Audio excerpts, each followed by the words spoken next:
Dia tak putuskan dari point of law.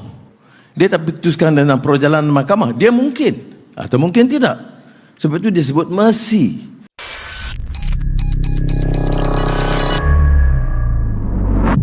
Lembaga harus beri pandangan. Dan apa hak mana-mana tahanan atau banduan mengemukakan pandangan. Itu perkara 113 dalam peraturan. Itu jelas.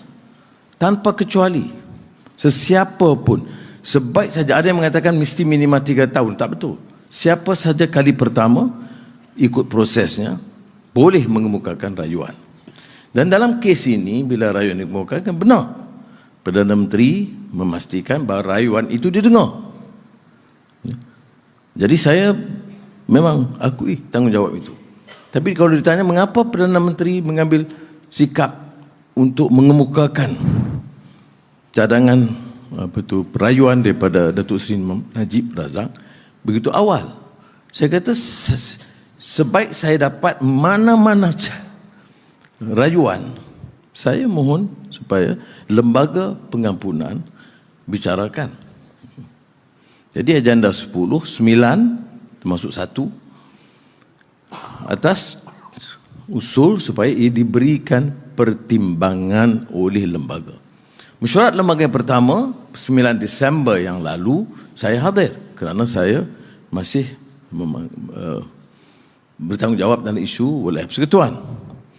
Yang berikutnya Dr. Zaliha hadir. Orang kata nasib dia. Bukan, ini soal tanggungjawab.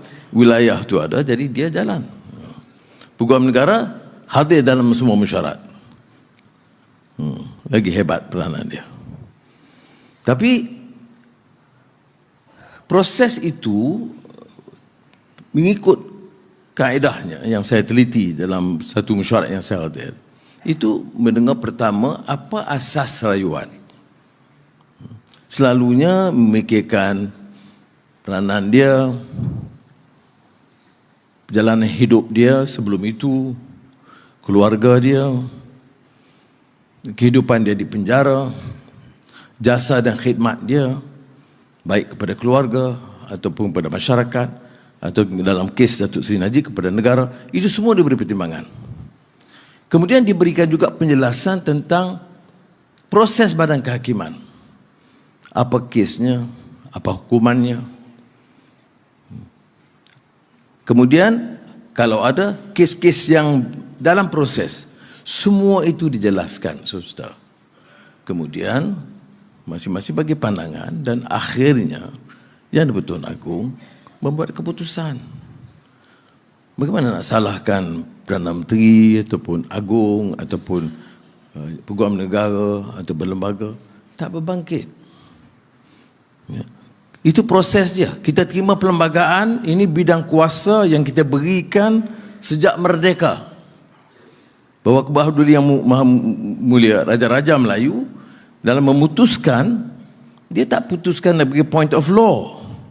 Dia tak putuskan dalam perjalanan mahkamah. Dia mungkin atau mungkin tidak. Sebab itu dia sebut mercy.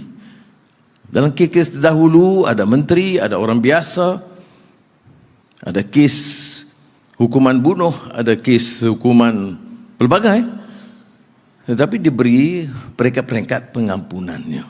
Jadi saya harap dengan penjelasan ini kita redakanlah, ya. Kerana kita telah terima peruntukan perlembagaan. Kita tidak boleh menuntut penjelasan daripada lembaga pengampunan yang dipengurusikan oleh Yang di-Pertuan Agong dan diputuskan oleh Yang di-Pertuan Agong. Itu kena faham, bukan diputuskan oleh lembaga pada hakikatnya. Prosesnya itu mesti melalui lembaga. Jadi kalau yang nak tanya, sila buat memorandum kepada Yang di-Pertuan Agong. Yang dahululah, sekarang ni dah bertukar. Ini 29 hari bulan Januari. Ya betul. Melayu sebenarnya yang jadi pengkhianat kepada bangsa sendiri. Apa bukti dia? Sejarah telah menunjukkan bahawa bangsa Melayu sendiri yang menjadi tali barut kepada penjajah sehingga runtuhnya Kota Melaka yang merupakan sebuah empayar Melayu Islam yang terbesar di kawasan Asia Tenggara ini suatu ketika dahulu. Kerana Melayulah yang sanggup menjual agama, menjual bangsa, menjual maruah dan jati diri sebagai orang Melayu, menyebabkan Melayu itu sendiri berpecah dan hilang kuasa. Lebih 500 tahun kita dijajah, menjadi hina di tempat tanah kelahiran kita sendiri. Kerana apa? Kerana kita berpecah, kerana lemahnya iman kita. Itulah dia Melayu.